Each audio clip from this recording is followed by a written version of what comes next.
Greetings, I am Mr. O'Neill and I teach middle school English language arts online in Washington State. This is a graphic organizer to help you with writing your third person narrative. And if you need the access to this graphic organizer, you can gain access to this graphic organizer by clicking on the link in the description. And I also made a different YouTube video showing how to write a narrative in the first person if you need that. So let's get going. You can start your narrative by deciding if your narrative is going to be all fiction or realistic fiction. Also decide what characters you're going to have in your narrative and what lessons they're going to learn by the end of the narrative. This is important, and we call this backwards planning. So if you think about the lessons that your characters are going to learn by the end of your narrative, then that is the theme of the narrative. And also try to keep those experiences that your characters have to a singular experience or a very narrow experience. For example, what did your character learn from their dangerous hike in the forest? Or what did your character learn from the day that their friend or family member passed away? Etc., etc. Keep the experience singular and narrow. It'll make your narrative more engaging. Next, begin your narrative with 1 or 2 sentences of narrator voice to introduce the scene and the characters.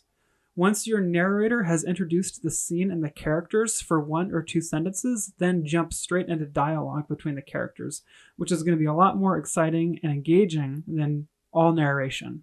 If you have all narration or most of your narrative as narration, then it's going to be a snoozer and your reader will be bored to death. So make sure that you have lots and lots of dialogue. That will help your narrative be more engaging and more exciting. We talked about sticking to one experience or a singular experience. That will narrow your narrative and that will also make it more engaging. Present the conflict and explain events in chronological order in terms of time and space.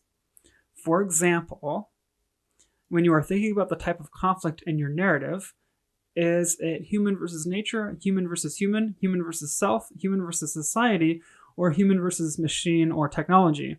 For example, if one of your characters is getting into a fight with their sibling about whose turn it is to play Xbox or watch TV, that would be a combination of human versus human and human versus machine or technology. So some of these types of conflict may overlap or interweave with one another. So be thinking about that when you are writing the conflict in your plot. Remember, conflict is what really drives plot. Conflict drives story. So it's very important to carefully consider the type of conflict that you have in your narrative. Once you get to the middle part of your narrative, continue to use lots of dialogue, develop events, develop the conflict. How are the characters in your narrative responding to problems or challenges? Also use descriptive language. For example, he sprinted through the thick green shrubs is much more descriptive than he ran through the shrubs. Continue to explain events in chronological order. It's not written here, but also make sure that your tense is remaining consistent. For example, if you're writing in past tense, make sure that your entire narrative is written in past tense. Or if you're choosing to write in present tense, your entire narrative is written in present tense. Most of the time, narratives are written in past tense. For example, if you think of the Magic Treehouse book series, you see those dialogue tags a lot of Annie said, Jack said Jack, said Annie. That's all past tense, and it's consistently past tense throughout the whole Magic Treehouse book series. So just make sure that you are keeping the tense the same throughout your narrative.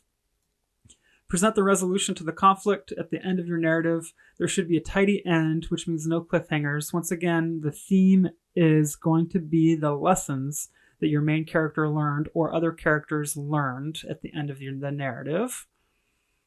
We talked about conflict and theme. And there are also a couple of boxes to help you jot down some ideas for your characters.